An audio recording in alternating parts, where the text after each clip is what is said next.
And now, it's time for another Dice Tower review with Tom Vasel. Hey folks, I'm going through the different Descent 2nd Edition expansions, and right now we're taking a look at the Lair of the Wyrm expansion. Now this is a small box expansion, which means it comes with a couple heroes and a couple hero classes and a couple monsters, as opposed to the big box expansions. But this does introduce something called rumors and secret rooms, although this is one of two expansions to do that. Let me show you.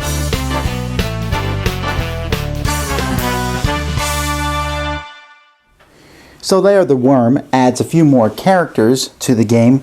We have the High Mage here, who can help recover other people from fatigue. And this guy can suffer to reroll attack dice, suffer wounds to reroll attack dice. Neither one of them is like spectacular, but hey, it adds a couple more heroes. It also adds some more enemies. Now, these enemies, these remind me of Dragonkin, these hybrid sentinels. They don't look that scary, I guess, just looking at them, but they have decent defense. They prey on the weak, which means if you are weak, basically we look at your strength on your character card. Like, for example, High Mage Quellan here is weak because he's only at a 1. And they also have fire breath, and they can fly. The imps, the fire imps, are immune to lava, which is an ability that, and they can heal in lava, which is an ability that shows up in some scenarios, but isn't something that, you know, I'm going to want to use all the time. But the fact that they blow up when they die and cause burn on everybody else, that's great. Speaking of burn, burn is the new, in this one, the new status. Basically, when you burn, you take a wound, and everyone who's next to you takes a wound, although anybody can put you out. There's also one big bad guy, a dragon, of course. This is called the Lair of the Wyrm.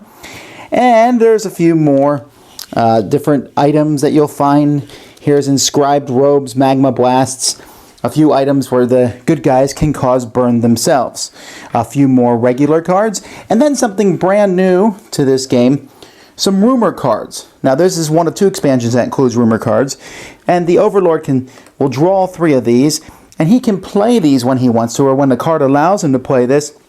And basically what it does is it gives the heroes a chance to go on a quest, to go through the quest book and to pick whatever quest that rumor happens to be. And I'll show you an example of one, because this isn't part of a campaign, but this is a rumor that you can go off and do, and it might help the bad guy and it might help the good guy. Even more different than the rumors are secret passageways. Now whenever you do a search from now on, you replace the Find Nothing search card with this one, where you find a secret passage. So let's say I'm in this room here or outside and I find a secret passage. I will place a secret passage token there. And now there's a special secret passage room, or there's actually 2 of them. And in these secret passage rooms, you can see where the entrance is on each one. Here's the ladder that comes down into it. You'll place search tokens in the secret passage room, but there's special search tokens. You put in the number of tokens for the number of players.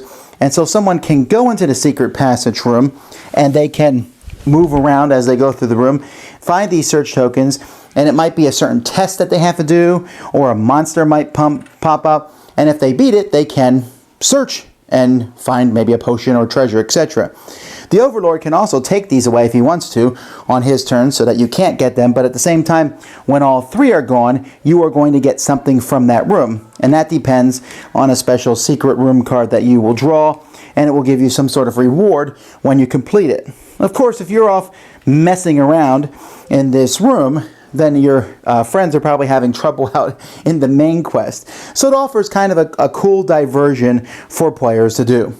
There are 2 new classes added in this expansion, and they are a doozy. We have the Champion here, who has the Horn of Courage and a great sword. But what he has is he has these Valor tokens. And at the beginning of the game, he can slowly give Valor tokens to other people, but as he increases his skills, he'll be able to give more and more of these Valor tokens. Valor tokens can be spent by heroes to do a variety of actions, sometimes to add shields to your attack, sometimes to heal hit points. And so this guy is essentially a leader class, and he encourages those who are around him.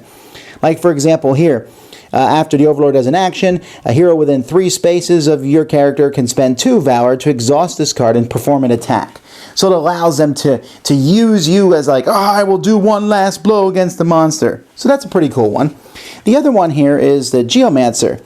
The Geomancer starts with a stasis room and a summon stone. Now this summon stone is a familiar, although it's kind of weird to call a stone a familiar. And they'll drop this familiar around, and it can move slowly and actually has defense, but you can attack from where this stone is, and each of your attacks that targets a monster that's next to it get a free surge. As time goes by, you'll get to do more and more cool things with your summon stones, and eventually you will even have a chance to have up to 3 of them on the battlefield. You can attack from them, you do more damage based on where they are, so this is the Geomancer. It's kind of interesting how this expansion and the Trollfins expansion essentially do the same thing. So you're really picking them based on the hero class or the monsters. I think this one has better hero classes. I like the Trollfins monsters maybe a little bit better, but I think they're both cool, and I think you really want to get both of them because you really want a wide variety of treasure rooms. You want a wide variety of rumors that the Overlord can do. The great thing about this is that you have these in here, all these different secrets that you can do. These are great one-shots. If you don't want to sit down and you don't want to run a whole campaign, you just want to do some scenarios, this expansion is a really great one for that. I personally, while I like the Geomancer, I think I like both of them. The Champion is one of my favorite classes in the game. I think the Secret Rooms thing's great as an Overlord. It gives the heroes something that they can go for, and it's really interesting and good if they get it, but at the same time it slows them down from the main campaign. And it's really interesting, and you might have someone who might not be good at combat, but going in that Secret Room and handling that is the best thing that they can possibly do. So this is a cool expansion, adds a whole lot more than the box size would have you believe. Of course, Fantasy Flight's always been good at that with Descent. So anyway, that's Lair of the Wyrm. Oh, and yeah, stay away from that dragon in this game. He is nasty. Thanks so much for watching the Dice Tower videos. Find more great videos and reviews, as well as our top-rated audio podcast at Dicetower.com. You can also find other great shows at DicetowerNetwork.com. I'm Eric Summerer, and you've been watching The Dice Tower. The Dice Tower is sponsored by Cool Stuff Inc., where you can find great games for great prices. Cool stuff in stock. Check them out at CoolStuffInc.com. Please shut the door. Yeah?